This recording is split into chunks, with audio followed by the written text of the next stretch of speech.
na execução do serviço público que não vão funcionar normalmente, porque os servidores do nível médio fundamental deflagraram greve, porque o prefeito não cumpriu com o compromisso com a categoria. Esses servidores estão sem plano de carreira, que era para ter sido aprovado até 30 de junho de 2013.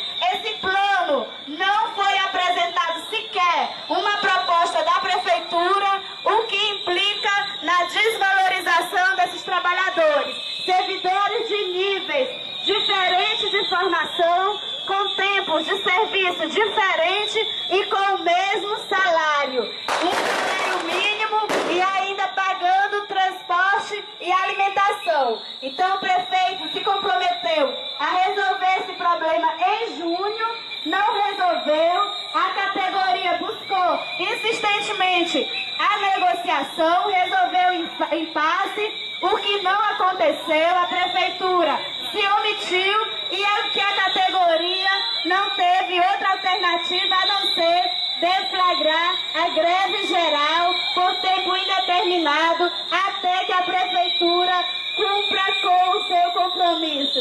Valorize os servidores, pague o transporte, pague a alimentação e o plano de carreira. Então, por isso, os servidores de nível médio fundamental de Caucaia estão fazendo essa caminhada para tornar público à população que as merendeiras, os porteiros, os vigias, os agentes administrativos, os auxiliares de serviço bucal, pessoal do raio-x, servidores do hospital de nível médio, servidores do hospital de nível fundamental,